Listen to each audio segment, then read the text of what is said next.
Have you ever heard a story so incredible it sounds like a myth? A king with 120 wives, a palace of 365 rooms, and a fortune that rivaled legends. This isn't a fairy tale, it's the true story of His Royal Majesty, Ibrahim Dasuki Atta, the 18th Sultan of the Agay Kingdom in Nigeria. He was a ruler whose every wish was law, whose life was a spectacle of wealth and power. But behind the grandeur lies a chilling mystery. One day, he vanished without a trace. How could such a powerful figure simply disappear? Was it politics, betrayal, or something even stranger? Join me as we journey into the life, legend, and unsolved disappearance of the African Solomon. Prepare to be captivated by the king who had everything and then in a flash was gone forever.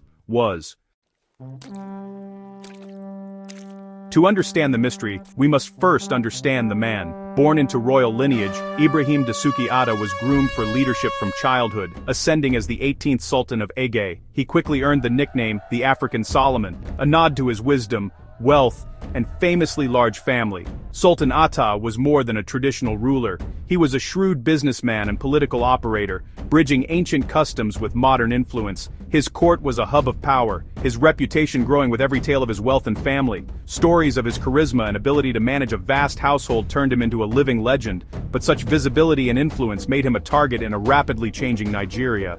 How could a man so central to his people simply vanish? Sultan Atta's lifestyle was legendary, his throne reportedly crafted from solid gold, his palace a daily exhibition of wealth. He owned a fleet of luxury cars, including multiple Rolls-Royces, gifts from admirers and business partners. His generosity matched his extravagance. He bestowed lavish gifts on subjects and visitors alike. International shopping trips to London with dozens of wives became the stuff of legend, turning heads at Harrods and beyond. Despite having over 180 children, he was said to know each by name. A testament to his sharp mind and patriarchal presence, his opulence was a source of pride for his people, but also drew envy and suspicion. The Sultan was a showman, a philanthropist, and a patriarch on an epic scale. But such a high-profile existence made his sudden disappearance all the more shocking. How could a man who lived so publicly simply vanish? At the heart of Sultan Atta's legend was his palace, a sprawling marvel rumored to have 365 rooms, one for each day of the year. The palace was a labyrinth of courtyards and chambers, home to 120 wives and over 180 children. Managing such a vast household required strict hierarchy and protocol, with senior wives overseeing daily affairs. The Sultan rotated his time among his wives, maintaining harmony through diplomacy and fairness. The logistics of feeding, clothing, and educating such a family were immense, but his resources made it possible. Outsiders marveled at the order and peace within the palace, a testament to his leadership. The palace was a world unto itself, a symbol of his unique reign and the complexity of his life. But it was also the stage for the kingdom's greatest mystery. In 1978, Nigeria was under military rule, an era of tension between government and traditional power. Sultan Atta's wealth and influence made him a perceived threat to the regime. One day the military surrounded his palace, sealing it off from the world. The kingdom watched in fear as soldiers demanded the Sultan's surrender. Hours passed in tense silence. The palace remained sealed, the Sultan unseen. When the military finally stormed the palace, they found only confusion. His wives and children were there, but the Sultan had vanished. No trace was found, no explanation given. The government installed a new Sultan and tried to move on, but the people of Agay knew better. Their king was gone, and a cloud of suspicion settled over the kingdom. The mystery of his disappearance has haunted Nigeria ever since.